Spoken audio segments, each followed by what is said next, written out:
The Sleepless Storm. The wind howled outside, shaking the windows of the old Victorian house.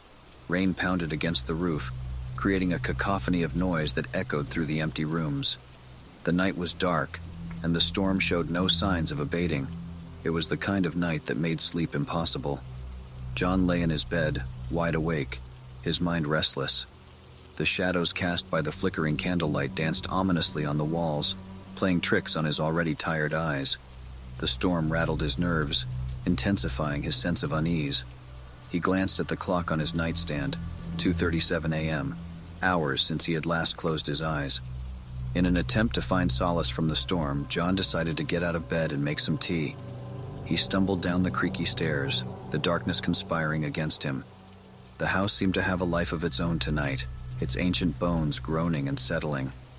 As John reached the kitchen, he flicked on the light switch, but the room remained shrouded in darkness. A power outage.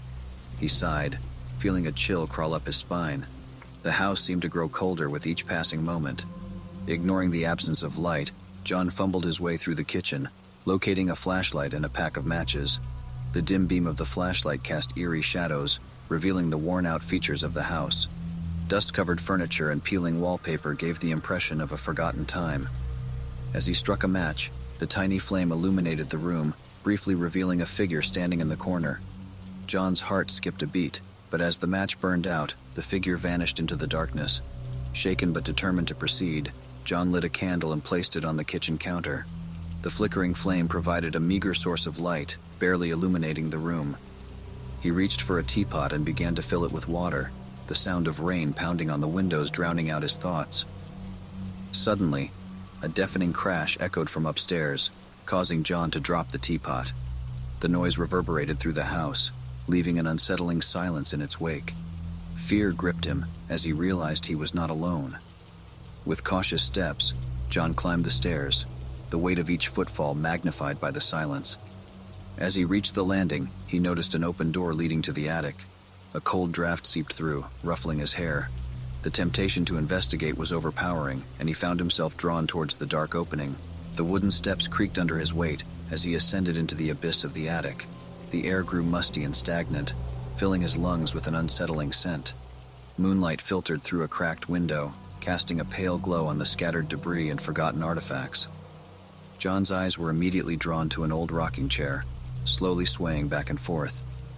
It moved with a ghostly rhythm, as if propelled by an invisible hand. A shiver ran down his spine, and his mind conjured images of apparitions sitting in that chair, waiting for him. Against his better judgment, John approached the chair, his heart pounding in his chest. As he reached out to touch it, the rocking abruptly stopped. The house grew deathly quiet, the storm outside momentarily silenced. Then, from the darkest corner of the attic, a whisper reached John's ears. It was a low, chilling murmur that sent a wave of terror coursing through his veins. The voice was indistinct, yet somehow familiar, as if it belonged to a long-forgotten memory. "Leave this place," the voice hissed, its words laced with menace. "You are not welcome here." John's hands trembled, his instincts urging him to flee. But curiosity and a desire to confront his fears held him in place. "Who are you?" he stammered, his voice barely audible.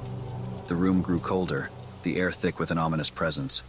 A sinister laughter filled the attic, echoing through the desolate space. "You cannot escape the past," the voice replied, now louder and more menacing. "You will pay for what you've done." John's mind raced, trying to make sense of the cryptic words. Memories long buried resurfaced, and guilt consumed him. He had committed a terrible act, one that had haunted him for years. And now, in the darkness of the attic, his past had caught up with him. Trembling with a mix of fear and remorse, John turned and fled from the attic, stumbling down the stairs and out into the stormy night. Rain soaked his clothes, blending with the tears streaming down his face. As he stood outside, gasping for breath, a bolt of lightning illuminated the house, revealing its true nature. The Victorian facade melted away, replaced by the charred remains of a burned-out shell. The house that had tormented him, that had held his deepest secrets, was nothing but a memory. John collapsed to his knees, the weight of his guilt overwhelming him. The storm continued to rage around him, as if nature itself reflected his turmoil.